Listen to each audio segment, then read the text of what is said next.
шабакаи хазинаи маърифат, нашидҳои беҳтарин, қироатҳо бо садои қориҳои ширинсадо баҳри мову шумо, эй ҳамватанони азиз.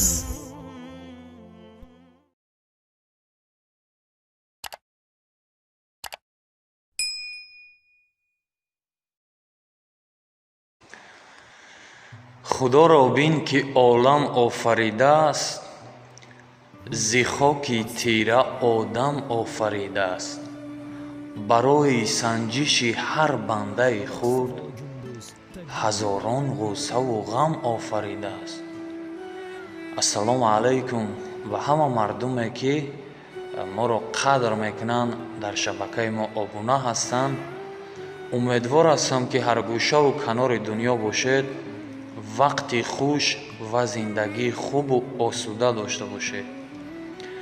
рости имрӯз хостам ки дар як мавзӯе ки тамоми интернетро паҳн кардааст, каме суҳбат кунам ҳамроҳи шумо дӯстони азиз.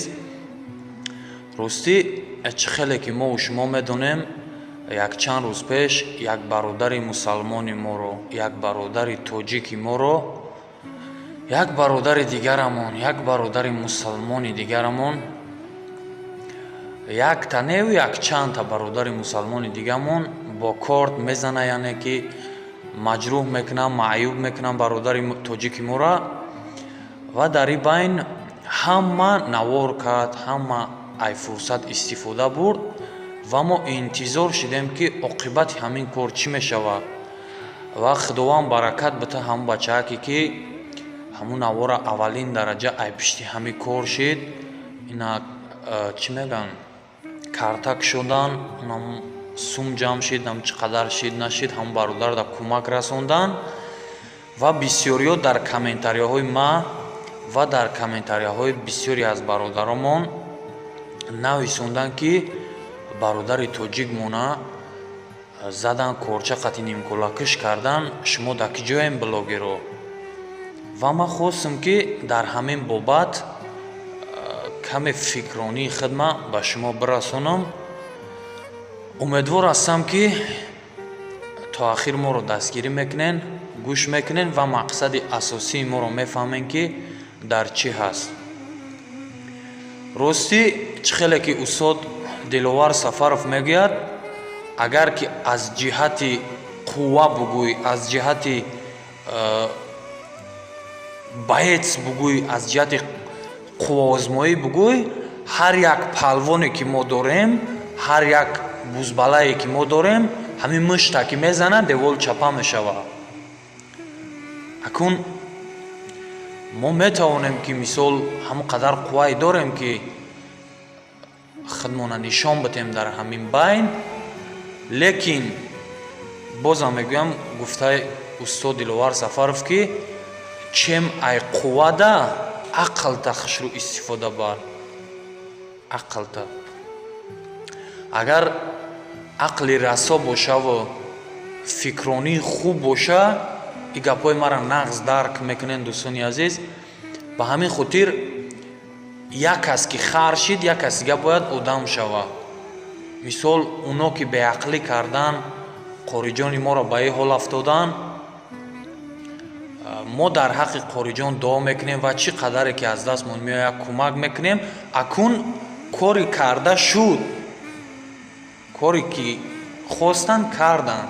иншоаллоҳ умедвор ҳастам ки дар назди қонун ҷавоби худшона мегӯянд. лекин аз дасти мо чӣ мебиёяд?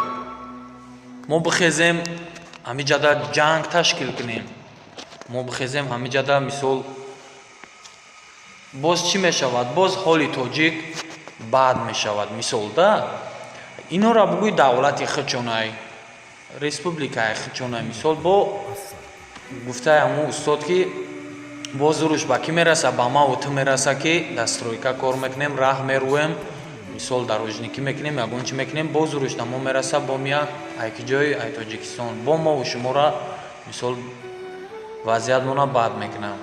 ба ҳамин хотир акн ин аз рӯи тарс ҳарос гуфтанӣ нестам. ин гапҳоро бозам мегӯям ки ҳастаи шербачаҳои тоҷике ки чӣ қадар номи ватана вардоштагианд ба қувваозмоиву ба ҳама намуди варзиш ҳастанд шербачое ки мисол хелиёра ҷошта нест нобуд мекунанд, лекин дар кор нест ба ҳама ин гуфтаи гапо ба мо мусулмонон ин хел намегӯяд. хай оно ки беақл шидан, мо бояд ақли расо дорем, мо бояд фикр кунем ки чӣ кор кардан дар кор, роҳи ҳалли ҳамина ёфтан дар кор.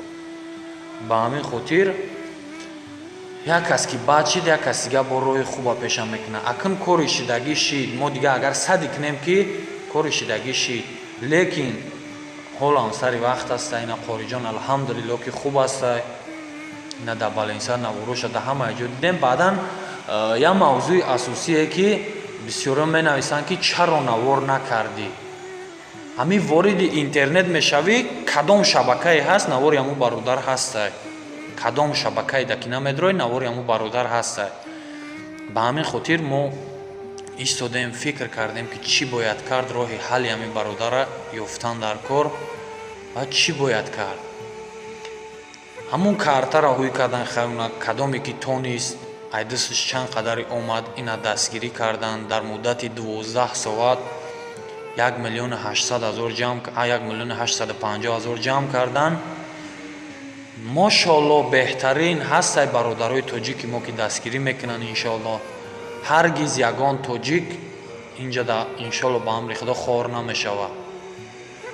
алҳамдулилло на дар тоҷикистон, на дар иҷа ягон кас хор намешавад. ҳастем ҷавонмардое ки дастгирӣ мекунем, ай уҳдаи ҳама проблемо мебурем. ба ҳамин хотир бо шумо агар ягон фикри хубтар дошта бошед, ягон фикри хитона агар хоста ба мо бигӯен, марҳамат дар комментария фикрҳои хитона бинависен. хулас ин ҳамин қадар гап доштам. баъд бародарое ки дар комментариҳои ҳар кас менависен, ина ма да нависонден, бародарам да нависонден ки шумо дар киҷо будем блогеро, чем айнавор кардани мода, чем ай шуру ғавғо бардоштани мода як гуфтаи гапо як кӯмак бирасонем. акн бозам мегӯям ки ҳамин кори шидагӣ шуд, як кӯмак бирасонем ки зудтар қориҷон ба сари баланд аз беморхона шифои комил биёваву ба хона баргардад. акн вақти он расидааст ки дар як пастӣ зад як марди тоҷики мо, як қаҳрамони тоҷики мо, яъне ки аз пушти модари мо, аз пушти хоҳари мо ки ҳамуно мисол чиз кардан, ба сини ҳамунора мисол чиз кардан, аз пушти ҳамун модари тоҷики мо, аз пушти хоҳари тоҷики мо хест, ина ба ин ҳол зад.